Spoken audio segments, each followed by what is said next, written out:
নমস্কার বন্ধুরা, Israel issue travel advisory. ভারতে গেলে ভিড়ভাড় ওয়ালা যাবে না, এইটা ইসরায়েলের গভর্নমেন্ট ইসরায়েলের মানুষদের বলছে। এবং আপনার প্রথম কোশ্চেন আসবে যে ইসরায়েলের মানুষ কি ভারতে আসে? ভারতের ঋষিকেশে আপনি একবার যান, দেখতে পাবেন যে 90 লাখের একটা দেশ থেকে কিছু না হোক 1-2 লাখ মানুষ ওই ঋষিকেশ হরিদ্বার ওই অঞ্চলেই থাকে। কিন্তু কেন এই কারণে হয়েছে আপনি নিশ্চয়ই খবরটা অলরেডি শুনে ফেলেছেন যে ইসরায়েলের যে এম্বাসি আছে দিল্লিতে, তার কাছেই একটা বোম ব্লাস্ট হয়েছে। ছোট স্কেলের ছিল, বড় কোনো বোম ব্লাস্ট হয়নি, কেউ আহত হয়নি বা কেউ মারা যায়নি। কিন্তু তার সাথে একটা রিভেঞ্জ লেটার পাওয়া গেছে, তাও সেটা ইসরায়েলি পতাকাতে জড়ানো এবং তার সাথে অনেক গালিগালাজ ভরা একটা লেটার। এবং এই জিনিসটা কারা করেছে তার দায়িত্ব নিয়েছে একটা গ্রুপ, তার নাম হলো স্যার আল্লাহ রেসিস্টেন্স গ্রুপ। এটা একটা নতুন গ্রুপ, কেউ এখনো এই ব্যাপারে জানে না এবং এটাও আমরা জানি না যে চিঠিতে কি লেখা আছে। বাট এটা শিওর যে গাজাতে ইসরায়েল যে অ্যাকশনটা নিচ্ছে সেই অ্যাকশনের বিরুদ্ধেই বলা হয়েছে ওখানে। এবং এটাই প্রথম না, এর আগে যুদ্ধ যখন প্রায় শুরু হয়েছে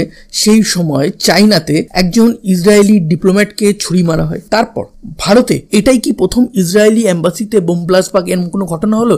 না, এর আগেও 2021 সাল এবং 2012 সালে হয়ে গেছে এরকম ঘটনা। তো বর্তমানে দিল্লি পুলিশ যেসব জায়গায় ইহুদি মানুষরা থাকে বা ইসরায়েলের কোনো কানেকশন আছে সেই সব জায়গায় স্পেশালভাবে সিকিউরিটি দিচ্ছে। এবং এর সাথে সাথে আরো অনেকগুলো জিনিস এখানে আমি টেনে এনে মেনশন করবো যেগুলো হেডলাইনের নিচে লুকিয়ে আছে কিন্তু কেউ নজর দিচ্ছে না। তার মধ্যে একটা হলো যে অ্যারাবিয়ান সিতে বর্তমানে যে ক্রাইসিস হচ্ছে, যেখানে দুটো জাহাজ যেটা হয় ইন্ডিয়া রেজিস্ট্রেড নয়তো টুয়ার্ডস ইন্ডিয়া আসছিল, তাদের উপর অ্যাটাক করা হয়েছে। আমেরিকা বলেছে ইরান করেছে, ইরান বলেছে আমি করিনি। তো আমাদের যে প্রতিবেশী দেশগুলো আছে বাংলাদেশ, পাকিস্তান, আফগানিস্তান, ইরান, এরা সবাই কিন্তু ইসরায়েলের সঙ্গে হোস্টাইল রিলেশন রাখে। এদের সাথে কোনোভাবে কোনো ডিপ্লোম্যাটিক রিলেশন ইসরায়েলের নেই। ইসরায়েলের একমাত্র ডিপ্লোম্যাটিক রিলেশন আছে ভারতের সাথে, এই অঞ্চলে অন্তত। তো সেই হিসাবে ভারতে যে ইসরায়েলের এম্বাসি আছে সেটা ইসরায়েলের কাছে অত্যন্ত গুরুত্বপূর্ণ। আর ভারতের জন্য এখানে সব থেকে কনসার্নিং ব্যাপার যে গাজাতে যে যুদ্ধ চলছে তার ফলে ভারতে একটা মহলে বেশ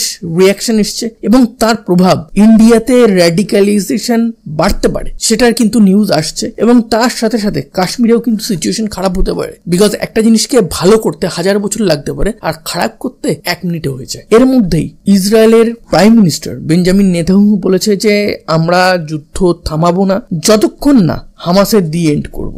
এবং এইটা নিয়ে ইসরায়েল এবং ইরানের মধ্যে প্রক্সি ওয়ার অ্যারাবিয়ান সিতে কিন্তু কন্টিনিউ চলছে। এবার আসে আমাদের একটু কাশ্মীরের ম্যাটারে। কাশ্মীরে রিসেন্টলি টেরর অ্যাটাক হয়েছে, সেখানে আমাদের 5 জন সৈনিক বীরগতি প্রাপ্ত হয়েছে। কিন্তু সব থেকে বড় ব্যাপার, গাজাতে হামাসের জঙ্গিরা ঠিক যেভাবে বিহেডিং করেছিল বা সেই সেম জিনিসটা কিন্তু প্রথমবারের জন্য আমরা কাশ্মীরে দেখলাম এবং সেই জঙ্গিরা তার ভিডিও পর্যন্ত বানিয়েছে।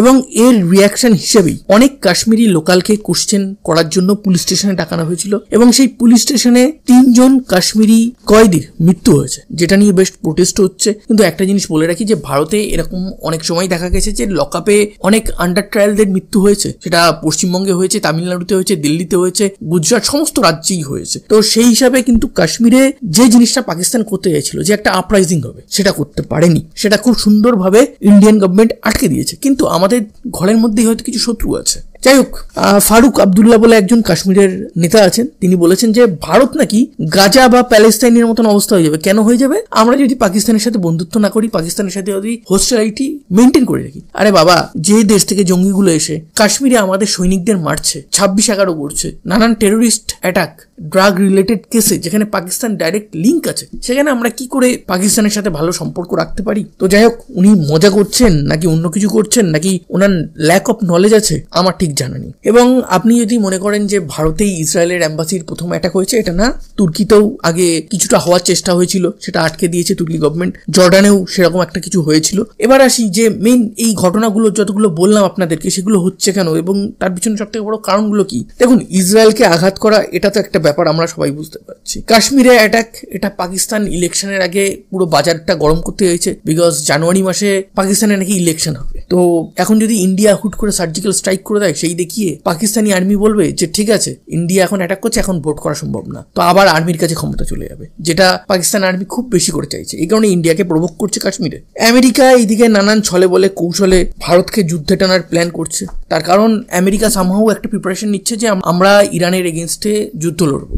তো তার জন্য এই এরিয়াতে সব থেকে পাওয়ারফুল কান্ট্রি একটাই আছে, সেটা হচ্ছে ভারত। আর দ্বিতীয় কথা, ইসরায়েল এম্বাসিতে যে অ্যাটাক হয়েছে সেটার মদতপুষ্ট কে করেছে, এর পিছনে কি ইরানের হাত আছে? কোশ্চেন কিন্তু অনেকগুলো উঠছে, কোনোটারই কোনো 100% সদুত্তর আমার কাছে নেই, ইভেন কারোর কাছেই নেই। জাস্ট এটুকুই বোঝা যে ভারতে র্যাডিক্যালাইজেশন যাতে কোনোভাবে এই গাজা ইসরায়েল যুদ্ধকে নিয়ে ছড়াতে না পারে, এটা ইন্টেলিজেন্স এজেন্সির দেখা উচিত। সো ভিডিওটা যদি ভালো লাগে লাইক, শেয়ার অ্যান্ড কমেন্ট করবেন।